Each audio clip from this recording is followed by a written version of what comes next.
And welcome back to Saturday Night Chit Chat. And I'm always honored to have so many cool people on the show. And it's even cooler when they are your friends too, and they like superhero movies probably as much as you do too. So everybody, I'm sure many of our viewers will know this gentleman from all different places, which we'll talk about as we go on. Everybody, please, on Saturday Night Chit Chat, welcome Mr. Joseph Marcinek. How you doing, Joe? What's up, everybody? Thank you so much for having me on, Freaky. Yes. Hey, this important question, more important than anything musical, this week, earlier this week, the Matrix trailer dropped. Did you see that new Matrix trailer yet? Yeah. Oh, yeah. I was trying to stay up for it because I had heard that it was going to come out at 6 a.m., but it was a little too late. But I liked how they had the interactive website where you would go on there and choose one of the pills, and then every time they would show different clips. That was pretty wild. Right, and it would give what the exact time it was too, like whatever time it. Yeah, that was dope, man. I mean, they're going ham with this marketing, I'm sure, on this one too. I mean, Keanu's so like, I mean, it's wild. Who would have ever thought that he would be like one of the most powerful players in Hollywood, you know? And that's kind of what he's turned into, you know? I mean, because he hasn't really had a bomb for, you know, I mean, he's had them, but it's been a long time, you know? Yeah, and it's kind of funny hearing everyone say how they think he looks like John Wick, and so it's like John Wick in the Matrix. Right, exactly. Yeah. So yeah, that's gonna be super excited about that, and you know, Spider-Man and Doctor Strange. I mean, there's just so much on our plate, but October hits. Yeah, exactly. Movie season again. I know, it's crazy. I'm actually super excited about the. I'm a huge James Bond fan, so. Oh, that's gonna be so good. Oh man, they released the final trailer on that a few days ago, and man, I mean, I love me some. And it's funny because when they first cast Daniel Craig, I was like, a blonde James Bond, I don't know, and then he's become my fit. You know, I like Sean Connery, like the old school, most of that stuff. You know, Goldfinger, up until Casino Royale was my favorite movie, and then I saw Casino Royale, and that kind of changed the game. You know, so. I mean, they've almost took like the Christopher Nolan approach with this version of Bond, where it's like, you know, based in reality, where it's not so fantasy like a lot of the other Bonds are, you know? Yeah, and he's a little more rugged. He's not so, you know, suave kind of ladies man. It's more you're like, you know, everyman kind of thing. And I think. Well, and you could believe he could be an assassin too, which is essentially what James Bond is, you know? Yeah. Oh yeah. It's so good. I'm looking forward to that. What's the other one? The new Venom movie, and there's a couple of them. Yeah. Dune looks really good. Yep. That's gonna be a loaded winner, and hopefully we'll be able to play music. But if not, we'll have plenty of movies. Well, yeah, exactly. Yeah, we'll get to that conversation in a bit. So, well, you know, you're one of my guests that are, you know, one of the questions I ask, and I usually save it towards the end of the interview, but we'll kind of jump into this a little bit now since you kind of alluded to it. You know, with this crazy, 15, 16, 17 months that we've all been living through with the pandemic, it wasn't like you were gigging right in the thick of it, but you kind of got out there a lot earlier than a lot of the other musicians. You started gigging a little bit. I'm sure you were taking big precautions and stuff like that, but you know, I know you weren't doing your normal touring schedule because you're pretty hardcore on your touring schedule. But you know, when you first started doing those first gigs, you know, I'm thinking like it was like early fall of 2020 when you started dipping your toe in the water a little bit. If I remember, I mean, what was going through your head? What was the feeling? What was the vibe like? You know? Oh, it was strange. Not gonna lie. But with what I do, it's a little bit maybe easier for me to kind of jump back in because I'm not committed to a 2 or 3 month tour. You know, since I do the different lineups every weekend, it was kind of easier to like, okay, zip down to Colorado or Vegas or Florida and just do 2 or 3 days. So I didn't have as much maybe risking as bands that are going out for 4 or 6 weeks. So that kind of made it a little easier to set up wise. But yeah, there was always the risk. Luckily, and any of the shows I did, no one ended up getting sick, and we never had to cancel anything. I was going to ask you, did you skate through all that without getting? Did you skate through this okay without getting COVID? No, I was supposed to do New Year's Eve down in Jupiter, Florida with Brock Butler from Perpetual Groove. Yeah. And right after Christmas, I ended up catching COVID, so I had to cancel that run. But luckily, it was only one show, so I didn't really have to cancel a lot. But yeah, I was out for a good 2 weeks and rested up and just, just played it smart. It was like for the rest of the month, I don't need to be doing anything. Right, sure. And then there was a venue in Orlando, Florida called the New Standard that I was kind of not doing residencies, but I would be able to come down and do 2 or 3 shows. So it kind of made it a little bit easier. It was just one place. They were doing a lot of live streaming, so it wasn't as many people in the restaurant, and that made it a lot safer as well. Yeah, that's great. Awesome. So but we'll stay on this. I want to get into your history, but while we're already on this topic, so let's stay here. We're here. Where do you, your spider senses and talking to other people in the industry and just getting a feel, the lay of the land, where do you think we're at, like going into 2022? I mean, are we going to be back to semi-normal in 2022? You think we still got a little bit of ways, or what's your feeling on that? It's really so hard to tell. And, we were out together, in February of 2020, and we played down in Key West, and that was right before everything shut down. And, I don't think anyone was thinking it'd be almost 2 years before we're back to touring. And I don't know. I'm not really making any plans right now. I've got, a couple one-offs and a couple of things in the fall, but nothing too intensive. And I'm not really planning on doing anything too heavy in early next year because you just don't know. Right. I just saw today, or no, this might have been 2 days ago. Lettuce had to postpone a bunch of shows, and it's like you can think everything's going good, and then all of a sudden all it takes is one person or a crew member or at the venue, and all of a sudden you're out of gigs. So that's why I've been just trying to be smart about where and when I'm going. And if it's just 1 or 2, that way you're not going to lose the house if you don't have the whole tour. So if it's just a weekend, it makes it a little bit easier. Right. That definitely makes sense. Speaking of 1 or 2, I'm going to be seeing you in person as of next week, which we'll talk a little bit about in Chicago, which I'm super excited to get there and see you and a lot of the people. You want to tell us a little bit about that Chicago thing that's happening next weekend? Yeah, so Dead & Company is going to be at Wrigley Field. They're doing 2 nights, September 17th and 18th, Friday and Saturday. And so there's a venue about a block south on Clark Street named the HVAC Pub. And I've done the after parties in 2017 and 2019. And it's perfect. It's a block south. Everyone just walks over from the Dead & Company show, and then, they're already ready to go. So for this one, I've called in, no one's really been working. So I called in all my friends, and it was a lot of people available. So we got Jason Hands playing drums. Steve Mullitz is going to be there on keyboards. Like I said, Brock Butler is going to come play guitar. We got some real heavy Chicago cats. Calvin Rogers on drums. Sheree Reed's going to sit in on bass. You're going to be there with us on Friday. Right. And then this amazing virtuoso child prodigy who I met through a mutual friend named Justin Lee Schultz. Have you checked him out at all? I'm not sure. I don't think so. Not yet. So Taz, the guitarist, Of course. Yeah.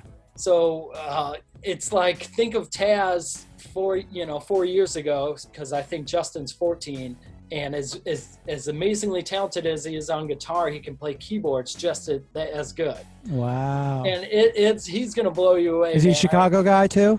No, he's, I think, South Africa, but he moved over to, I want to say, South Carolina or somewhere over there. Got it. And just, like, so amazingly talented. His whole family is, too. It's called the JLS Experience is his band. Yeah. And so kind of what I'm doing, because it does seem like a lot of guests, is I'm just going to do little blocks or segments. So we're going to do like the first 90 minutes. Yep. I'll do an hour with Justin, the last hour with Brock. Yeah. And then on Saturday, we've got some other guests. We got Freed Hawk coming through, Robert Randolph and the Family Band. Yeah.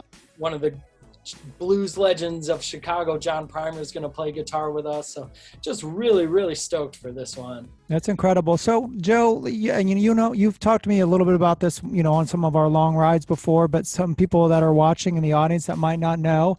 and they probably see you a lot, and they see you in different formations and stuff like that. And some people get it, but some people might not know. How did this whole, I mean, you're basically, when you tour, you're creating like a different super group kind of every night. You're kind of like Batman and the Super Friends. So like, what, League. yeah, the Justice League. That's right. Exactly. So what, where did this whole idea spawn from? It's kind of just was like a culmination of, I always loved when I would go see bands and people would sit in, and it's like, that's what made that night special. You can't replicate that every night, because that sit-in, that was only possible because the other musician was there. So Right. in the back of my mind, I always loved that spontaneous nature. And this, I believe December will be 10 years now that I've been doing the Joe Marcinek band. Wow. And you played with us, I think the first time was 2014. So we've been playing together 7 years. Yeah, that's wild. It's been that long. Crazy. It's crazy. Yeah.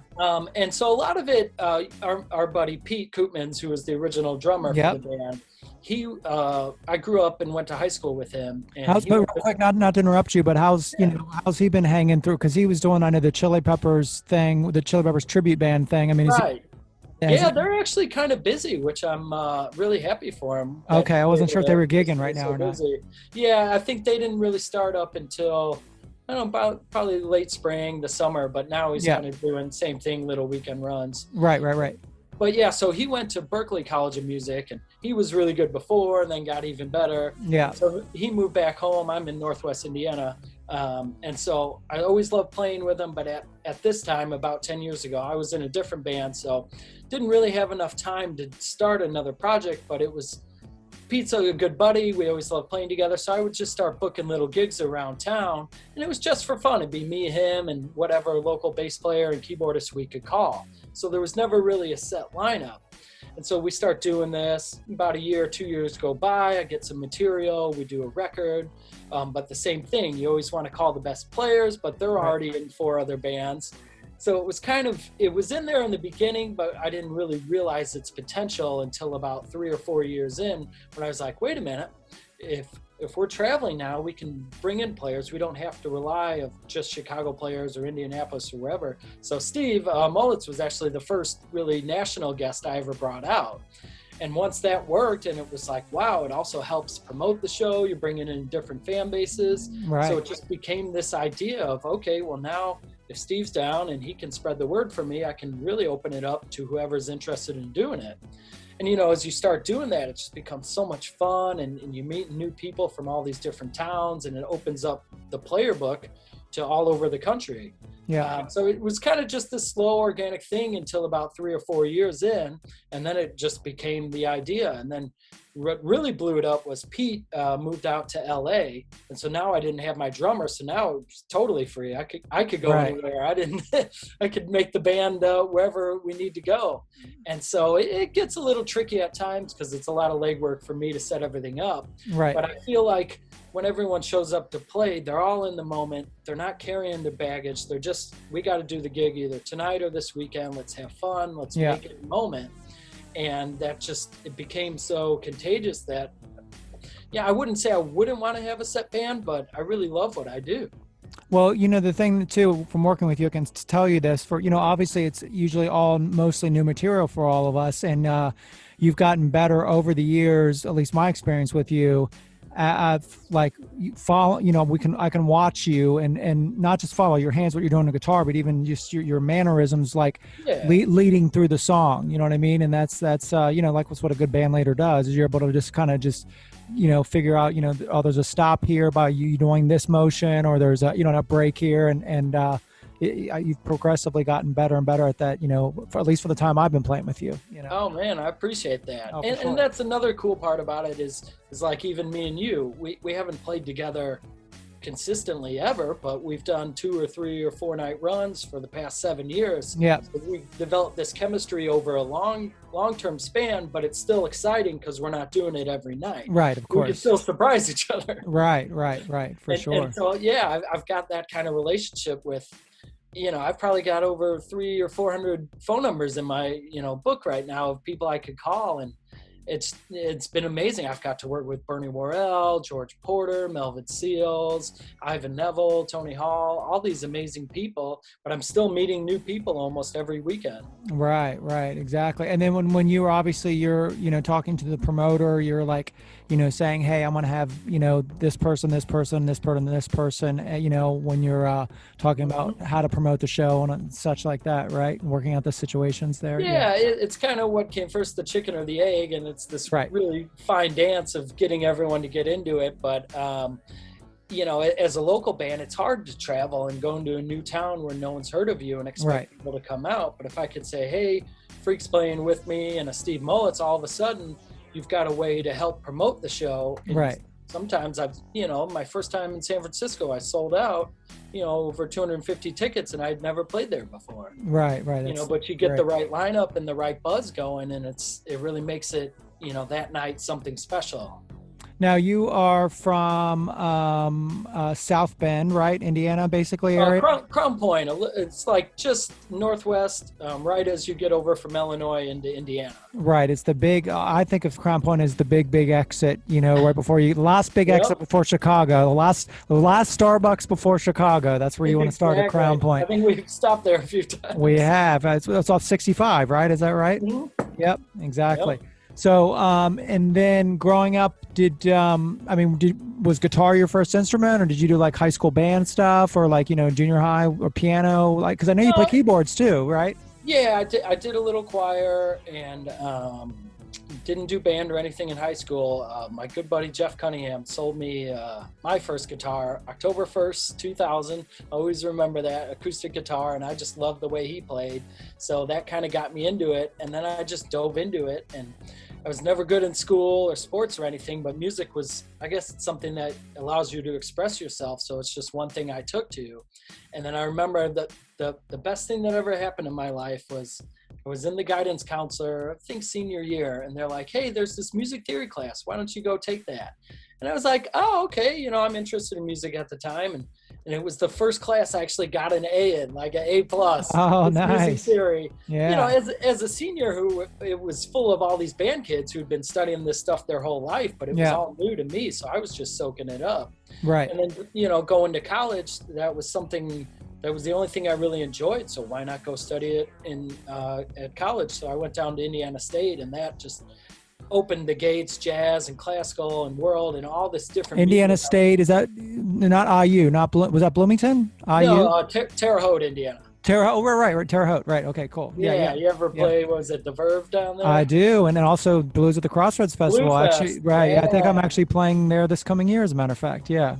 Oh, that's got to be probably coming up in a couple of weeks, right? Well, Blues Fest is not until September. It's in the fall, so it'll be like next year. So it's almost a year away. You know what I mean? 2022. So, right, 2022. Correct. I gotcha. Yeah.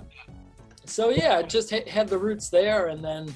The love of music, as once you get a little taste of it and you start to learn more, you got a hunger and you keep wanting to learn more. And I think certain styles maybe are limiting, but once you're learning jazz and funk and other styles, you never master it. So you always want to keep learning. You always want to keep meeting new people, because that brings out yourself, and that's ultimately what I've arrived at, is music is expression. So there can be no two of the same. No one's lived your life. They haven't woke up feeling happy or feeling sad and expressing themselves.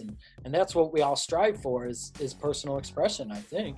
Right, for sure. So just so I'm clear on this, was guitar was your first instrument, or that you'd already played something before? That was your first instrument? Sorry about that. Yeah, no, that's all right.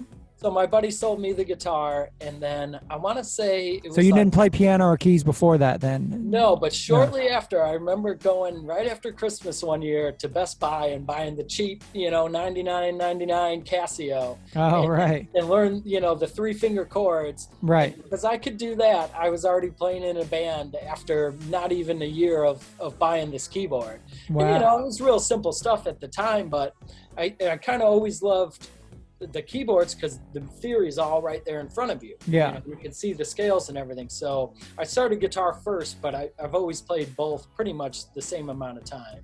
Wow, that's pretty incredible. Wow. And then at school at Indiana State, did you, as well as doing theory, were you doing like, well, first off, were you like playing any bands at that point, like around the Terre Haute area and stuff like that? Yeah, we had the local, jam band with some friends, and then all the ensembles in the school. Was the jazz big band was the craziest one, because they give you the big charts, not the normal ones. It's right, sure. And it's C sharp 7, sharp 11, flat 9, and you're like, what is all this? But like I said, that makes you hungry to learn more. So yeah, I got so much experience playing not only guitar, but then we also had music theory classes and piano, and you had to do at least 2 years of piano, but I studied at all 4. Right.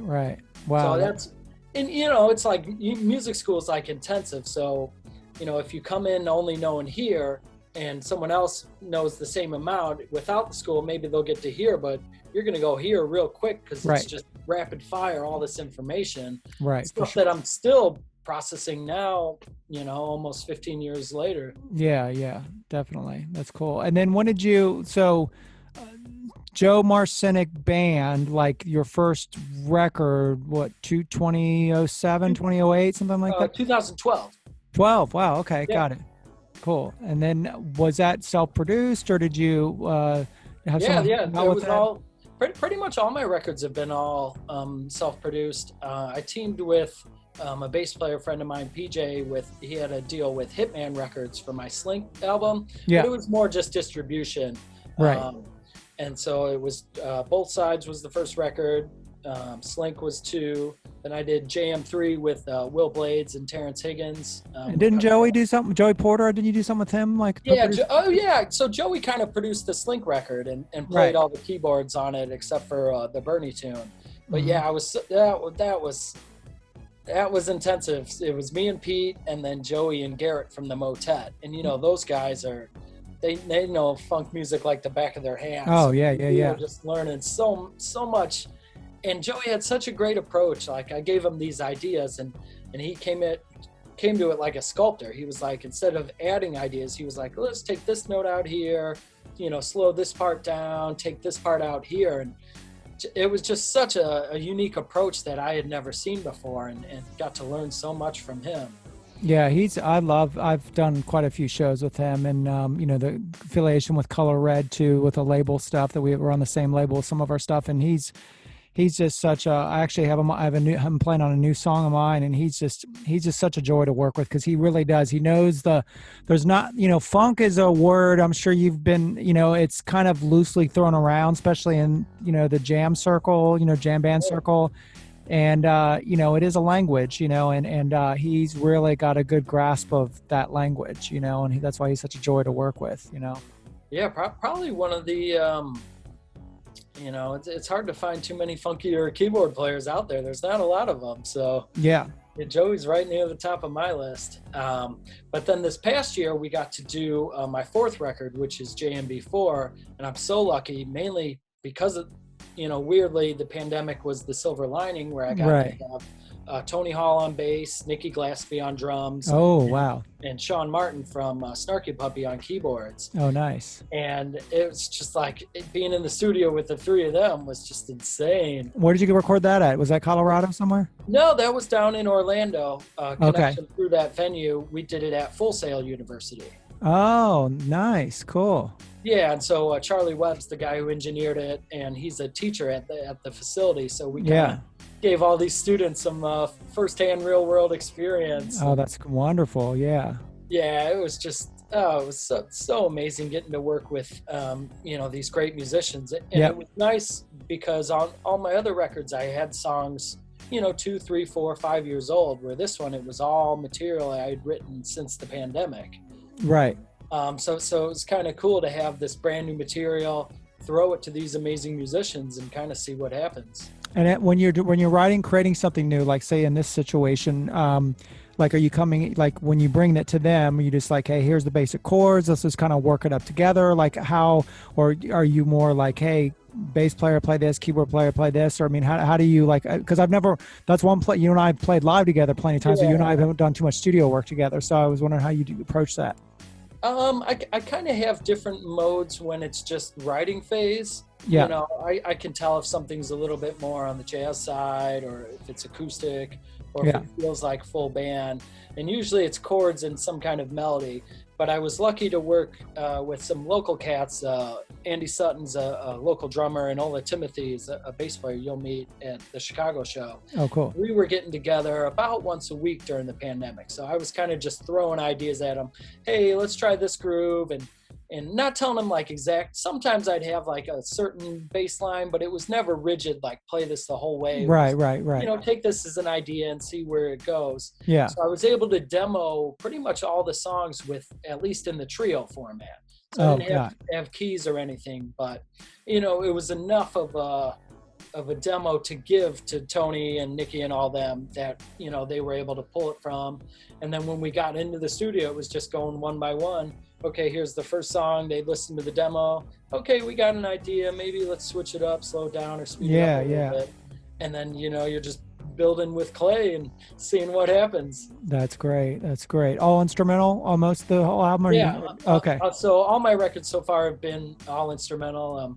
Eventually I'll put out the one where I'm singing on it, but not quite. Well, because you do a decent amount of singing live. That's why I asked, you know. I mean, I know, like you said, I know your records are all instrumental, but I mean, you know, it might be cool to get at least maybe one or two songs on there, you know, with your voice on there. Yeah. Yeah. Well, especially in the past, I don't know, 3 or 4 years, I've been definitely singing a lot more. So I think that'll be on the horizon. That's for sure. Yeah, that's great. That's awesome. Well, cool. So, you know, we've talked a little bit about the live thing. No one knows fully what's going on with live, but like just in general, like say for the next 6 to 8 months, what are your hopeful plans, anything, new recordings, new possible gigs? We talked about next week being the big Dead Summit, Funk Dead Summit at is it HVI? Is it Havoc? Or they actually is it? I just say HVAC Pub. Okay, HVAC Club Pub. That's in Chicago for those of you listening in the Chicago area. So, but what else you got on the docket for us? Well, I was going to ask if you had heard that the NAMM show just announced. I know we both go out there a lot. Yep. Doing it in June next year. Oh, you talking about the Anaheim one? Yeah, in Anaheim. Wow. That's so close to the Nashville one, though. Are they going to keep the Nashville one at the same time? Because the Nashville one's, I think, in July. Yeah. Right. Yeah. I'm not sure about that, but I'm kind of wondering if that's going to maybe set a precedent for, early part of next year, probably won't be too much going on. You know, because you saw what happened last year during the winter months is when a lot of the cases are spiking now. So they got even worse in the wintertime. So I think I'm going to just kind of hang back and I'll do gigs when they make sense, at least for the probably until next summer. Yeah. And just try to write more. It's one of the nice things. I was going, doing 250 to 300 dates a year, putting 300,000 miles on my van. Were you doing that many? I mean, I knew you gigged quite a bit, but were you up in those kind of numbers? Yeah. Wow. Yeah, before the pandemic. So it was kind of nice to slow down, and then I think I just got used to it. So last time I went out and drove down to Florida, I was like, I don't think I can do this anymore. Right. Sure. So it's kind of just getting used to this new world and having more time to write, which is nice. So I've actually went out to LA and worked with Robert Walter and Pete, and we did a trio record or recording session. That's going to be probably my 5th record. That I'm talking with Alan Evans and his Vintage League music. Oh, perfect. And Alan's mixed some of your stuff before too, correct? Yeah. He mixed the JM3. Right. And so that might be either in the fall or early next year where I put that out. And then what I'm kind of working on now is a solo guitar record. It's something I've always wanted to do. Just guitar. Yeah, just guitar. Wow, that's cool. I like instrumental, couple fingerstyle, couple in the jazz vein, but it's just something I've always loved, and I've got about 8 tunes worked up now, so I think that'll be at least the next project in the immediate future.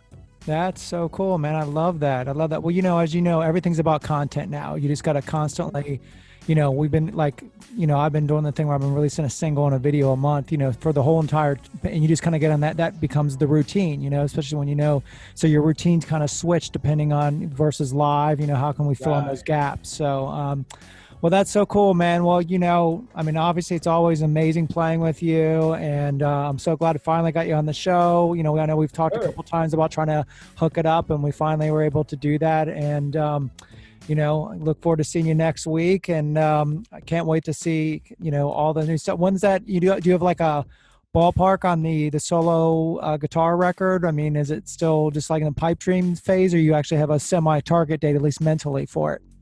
I was kind of hoping the end of this month at least to go record it. And that's coming up. Yeah. Yeah, real quick. One of the other things I started during the pandemic just to kind of keep me afloat and creatively keep me going was a Patreon. And so yeah, I've got a good membership going over there. But what I try to do is every week I try to do a new post, be it archival material, unreleased recordings, or brand new demos that I'm coming up with.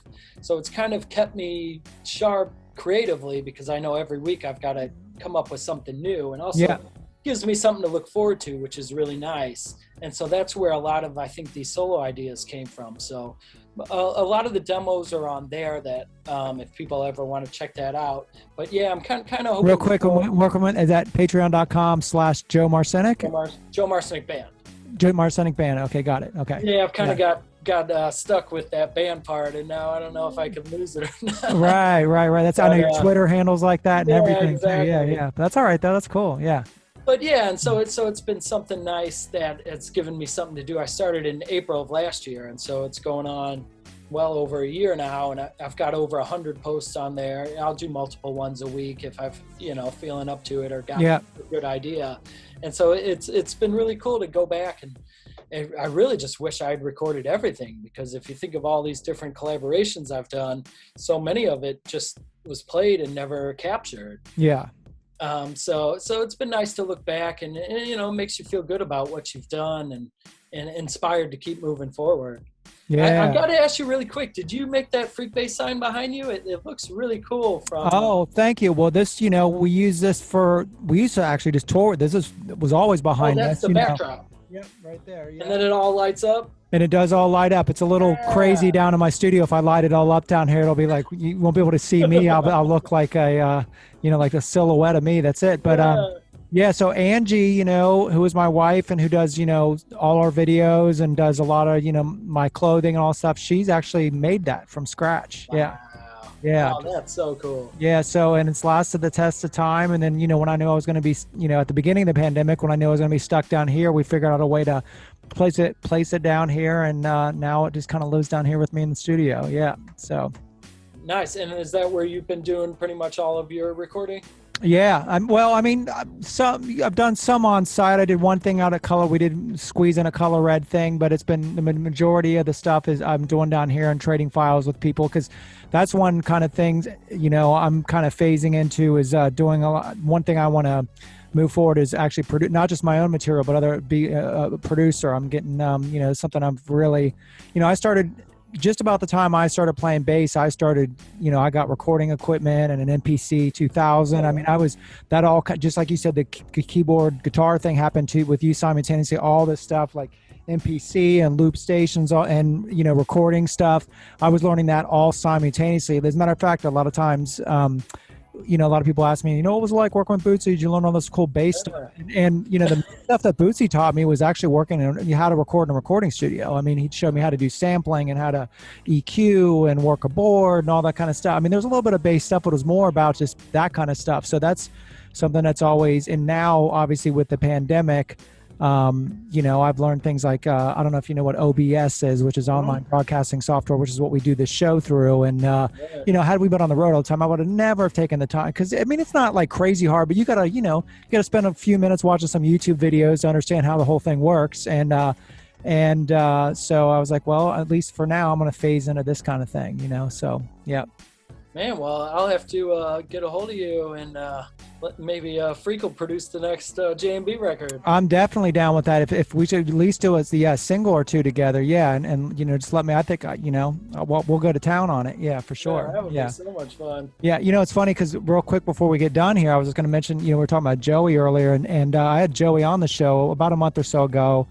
And I guess it was like mid-August when I had him on, and him and I just played a show in Columbus in mid-July. It was just with some of the Turquoise folks, and yeah, it was a fun gig up at Woodlands. You know, you've been there a million times, and it was, you know, July 12th, 13th, and it was starting to feel like, oh, things are starting to get normal. You know what I mean? People coming out, you know, everybody's, you know, people getting vaccinated, you know, and it felt like, you know, then zap, we were just talking, you know, on my show, I had him on 3 weeks later on my show, and just, I mean, 3 weeks could have been 2 years, you know, I mean, it's like amazing how it's like daily things are just like, you know, it's, you know, when I was joking before we went on air about, you know, what day of the week it is, I mean, there's sometimes you don't even know, because it's just like, it's so, you know, between the 24-hour news cycle and, you know, COVID and, you know, this and it's just nuts, man. It's a weird, you know, it's a weird world that we're living in right now. It's cool. I mean, if you kind of embrace it, it's cool. It's just weird, you know. I mean, we're definitely in terminal twilight zone for sure, or the Matrix. Yeah. Oh yeah, and we didn't really live in the normal world before, so exactly. Yeah. Just going from one strange world to another.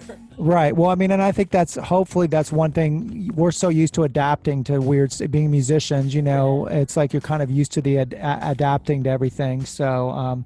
But anyway, well, you certainly have, Joe. I can't thank you so much for being on the show. I can't wait to see you next Friday night. Everybody, please go visit Joe. Is it for the website part? Is it joemarcinekband.com too, with the band part as well? Yep, Joe Marcinek Band on all the socials, Twitter, Facebook, Instagram. I just got on TikTok. I don't know if you're on there yet, Freaky. Yeah, I've been dipping my toe in it, and you know, I'm still, you know, it's a weird thing. It's like I don't know. How are you feeling about that TikTok thing so far?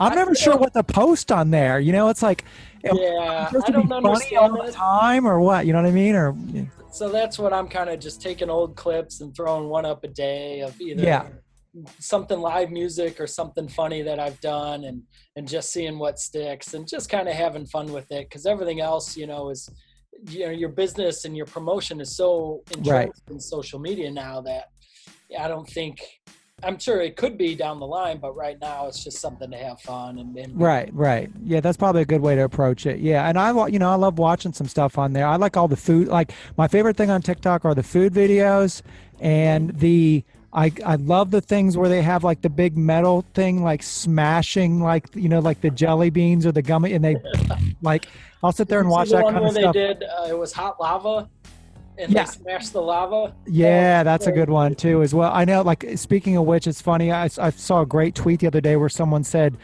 isn't it weird now, like how, and I do this too, that I'm watching serial killer documentaries on Netflix to relax. Yep. You know, that's how do you relax? Oh, I watch serial killer documentaries. It's like, this is the world we're in, man, you know. So but that's why we got music to help us get through it. That is true. All right, brother. Well, I will see you next Friday night, and everybody go visit joemarcinekband.com on all the socials, and we shall see you soon, brother. I'll see you very soon. Thank you, Freak. All right, see you, man.